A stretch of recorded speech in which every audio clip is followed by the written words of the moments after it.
Yeah, after now seeing the first 3 picks of Vamos, as much as she's sort of fallen out of favor, the more I'm thinking they need something like a Ruby. They need hard crowd control lockdown. If not for the Joy, then at some point you're going to need someone that can just delay whatever the mid will be, delay any attack coming out from nets. They need that hard crowd control, man. Hard, like, suppress? Is that what you're saying? If possible, yes. Either hard suppress or more engagement tools. One of the possibilities we could be seeing here is going to be maybe even Terizla coming in from Smooth. At least you have another way to kind of supplement the GOA, or maybe create some opportunities for Joy to find those big flank angles. Although it is kind of risky, because again, Hilda, one of the best laners when it comes down to EXP. Nothing really beats her. She's fine. At worst, she just rotates faster and then influences every other lane possible. I've seen Hilda's go coast to coast. So it's possible. Again, that's why I want it more on Marquinhos. I want it on a hero, on a player that can read the map more. Yeah.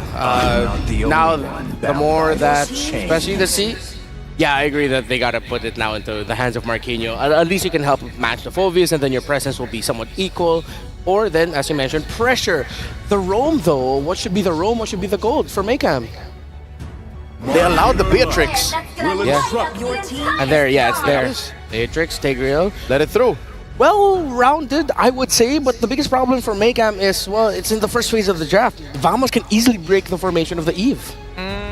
Yes, they can break the formation of E, but there's a lot of trigger warnings that we have to be afraid of, right? Hilda's able to open up the map pretty safely here, and Tigreal is always going to be a big issue. So even though you may not necessarily want to use the RWM, the more flexible option is to actually work with the Beatrix early on. It's about maintaining control over 2 out of the 3 lanes, which right now is looking very, very good for Maycam Evolved. And the last one. Oh! What? Hold up. Is that going to Zorn? Wait. Or no, it goes to... Oh, it goes to Zorn. It's a roam Hellcurt. And it's another tank mid. Speechless. Speechless. But Naisu, Inga, you guys have to talk now. What? Same reactions, guys. I mean, I know you probably wanted more to say about that pick, but hey, welcome to the Caster Desk. I'm Naisu, and this is Inga, and bringing you our 3rd matchup, day number 2 on the Swiss stage.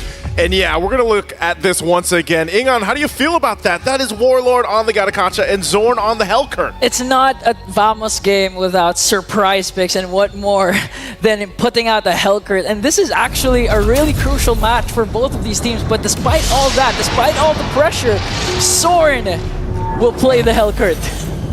Oh, I can't wait to see this unfold. We jump into Land of Dawn here. A Hellcurt in the hands of Zorn, and the crowd is ready to watch this one unfold as Vamos looks to go and get a victory with a lineup that, you know, is not typical, but maybe it's expected for a team like this. And Maycam Evolve, can they make this work? Because I think Gideon even put it well, you know, playing around the fact that this real-world manipulation from the Eve is going to be so crucial to be able to go ahead and secure kills, secure objectives even, but then you can play into it by utilizing the fact that you have a Tigreal and Marquinhos here on this Hilda. Yeah. You know, he's running, he's got the mobility to move around, the sprint to help with it.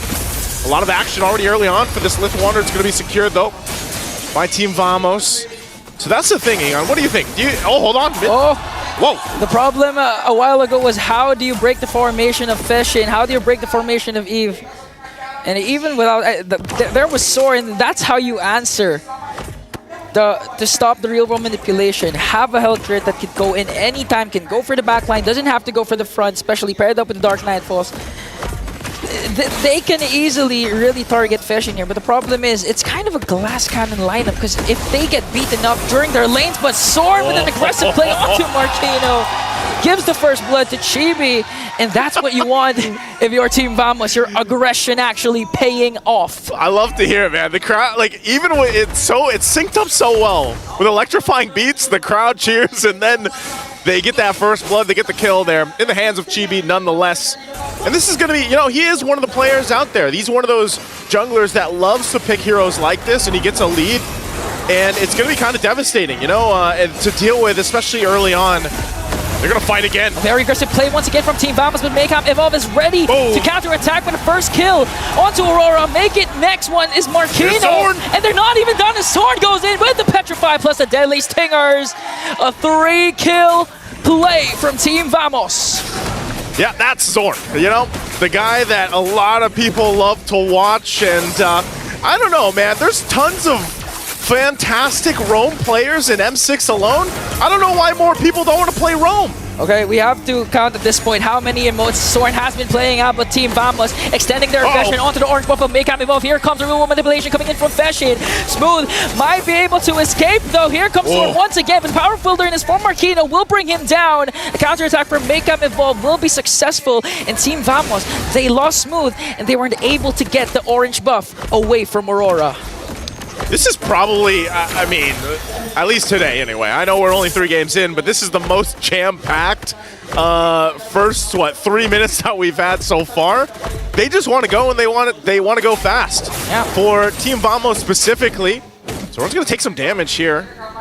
Don't think he's going to do much more, and he's going to go back to base. Didn't have the Petrify too, but you know, that's the thing. I'm wondering, Maycam Evolve, how can they go ahead and adjust to this? You know, when this comes to be the case in an early game and you're just kind of trying to catch up, you know, trying to catch your breath, the pace is being set by the other team, you've got to keep that cool head. You know, you got to kind of keep things together, or some teams like to just go and brawl it out. Now for Maycam Evolve, with the lineup that they have the capacity to go ahead and match that energy, match that pace that Team Vamos is trying to set here. But at the same time, obviously, they have to approach it very cautiously because of the fact that you just have this curveball. It's such a niche pick to have a Hellcurt there. There's only very few roamers in competitive MLBB that actually want to go this way. Mind you, this is also in a situation where if this kind of pick doesn't work out and then they're 0-2 through the Swiss stage, that's not going to be a good place to be. Yeah, and one of the premier users of the Hellcurt at the Rome, huge shout out to Baloyski, one of the actual players who actually used this to perfection. And now Zorn is channeling his inner Baloyski up against Maycam Evolve. And going back to your question, what can Maycam Evolve do? Again, they can play around the neutral objectives, utilize the big ultimate tickets that they have, the real-world manipulation and the implosion paired up during crucial neutral objective takes, like what they're doing right now. They're going to cast it onto Warlord, but is it going to be worth it, though? As Team Vamos, look at JB going for the backline with Electrifying Beat, paired up with a sword, Petrify, just to bring down Feshin. Here comes AOG onto Aurora, and they're going to take a double kill for JB, and Smooth is not even done, going right after Marquino. And now Team Vamos, this is the aggression the Malaysians want to see from their hometown team. That's what I'm saying, man. You know, you get the setup, you get the implosion, but then the lights are turned off and you don't know where to follow up on, and you're just caught out by yourself. For Team Vamos, they're going to keep putting the pressure now on the side of the jungle. They've got 2 turtles. It looks like they want to take a buff. Okay, here comes Super Noel once again, but the damage is just too much for them to handle. Spoon picks up another kill, and they will successfully take away the orange buff of Maycam Evolve. I don't know, Ingan, when you think about it, the Hellcurt pick is actually genius, because you know that Maycam Evolve wants to play around those ultimates that you mentioned earlier. But even if you get the setups and you can't see anything, what do you do? You know, you just go blind, punching around. That's kind of the situation that Maycam Evolve finds themselves in. And, you know, let's be honest, too. The part of it is you got to Beatrix. You got to be able to farm up, do your thing, and get the items that you need. But it's still the same case later on in the game where you really then have to protect. You know, you have to be able to protect your Kotsu here on this Beatrix pick. But Zorn himself playing this Hellcurt around, putting pressure now on the tier 2 turret on the bottom side. He might actually just go ahead and get this down with Nets. And the thing is, Nets is just starting to join the fight right now. You feel the damage.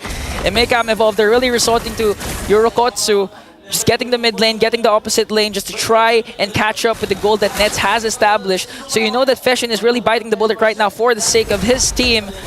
And now, Maycam Evolve, you really have to go for those crucial setups. But again, the problem remains, even if you get a good setup from Super Noel, a hidden gem, by the way, from Maycam Evolve, what can you do when you can't see where the attacks are coming from?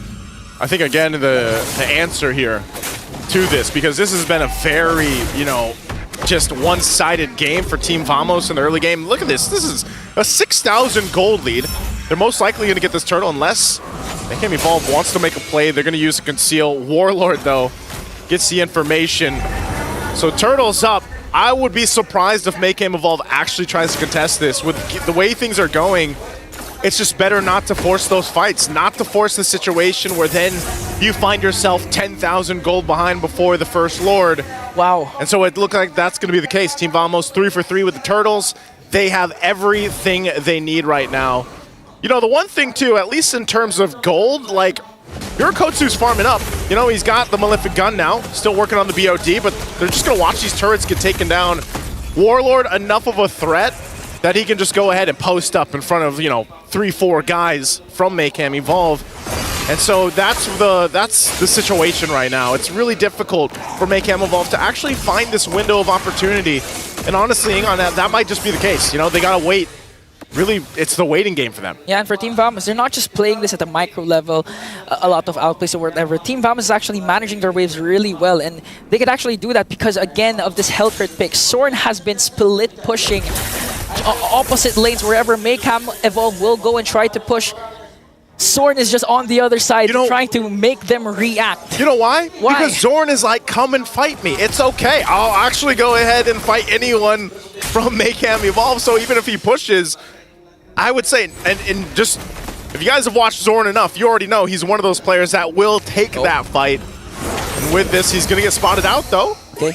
Manages to escape and dash out, though. But the thing is, what I like about Team Vamos' composition is Warlord isn't required or pressured to be the main initiator, because so far Soren has been doing it with his dashes in, with his Petrify, and with Warlord's kit, with the AOG. It can actually be, it can actually assist whatever Soren's initiations will be done. So right now, Team Vamos has a good position to extend the lead once again, take this Lord away, not let Maycam Evolve contest. And even then, with the first Lord, they can actually take down at least one base turret against Maycam. Yeah, you got to think about this too. You know, even with this objective coming up here, Maycam, I don't think they see any room to work with at all. It's just going to be cut off from Team Vamos. I don't think they see anything at all. Yeah, like literally and figuratively, right? I mean, at this point, and that's why I'm saying, like, realistically, you have to think about what are the chances with this lineup for Maycam Evolve. How do they turn it around? How do they bring it to their favor? You guys saw from the previous game where it was just a game of discipline and kind of stalling out, but that's when you had a hero that was meant to, you know, stall games out, stack up, and turn tides. But when you look at the lineup that they have, who you're looking at here, you know, like the panel mentioned with Feshin, yeah, you can set up a good base and objective real-world manipulation, but you have the items to turn those fights around because you're relying on a Beatrix to be able to do that. Yeah, you have a great setup potential. Aurora, too, with a Suyo, but even then, if he jumps in, he might just get petrified and caught out, you know? And Nets hasn't had to do much at all, but this is a Bruno, this is a hero pick that is at the top of the winning rate standings, and all he's been doing is farming up. He hasn't had to join any fights, and he's already got the Malefic Gun, the Berserker's Fury, and the Haas Claws. So that is what is so difficult for Maycam Evolve to make this work. They're going to have to defend against this because all lanes being pushed in, and the shields are already down too early on. Team Vamos might be looking to end a game early. There's the jump. AOG gonna zone out the members of Maycam Evolve to try and take down Inhibitor up top. Look at Nets, just aggressive as he can be with Smooth by his side. Lord is still up. Team Vamos was able to take down Inhibitor up top. Now they're gonna work on the middle lane. They still have minions, and Maycam Evolve, they still have the kit to go, but here comes the Dark Nightfall. Real World Manipulation will be casted, but all of a sudden, Feshin just got blasted down.